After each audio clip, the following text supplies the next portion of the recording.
Tutaanza utekelezaji wa mradi wa reli ya kuunganisha bandari ya Tanga kuelekea Arusha hadi Musoma, takriban kilomita 1108. Reli kutoka bandarini hadi huko. Reli hii itafungua maeneo ya viwanda na madini na hivyo kuzidi kuongeza fursa za ajira ndani ya mkoa wa Tanga.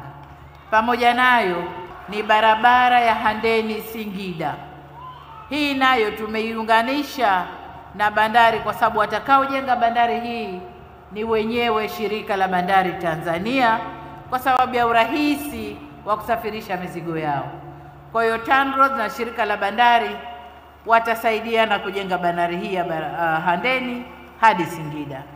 CCM oye! Tanga oye!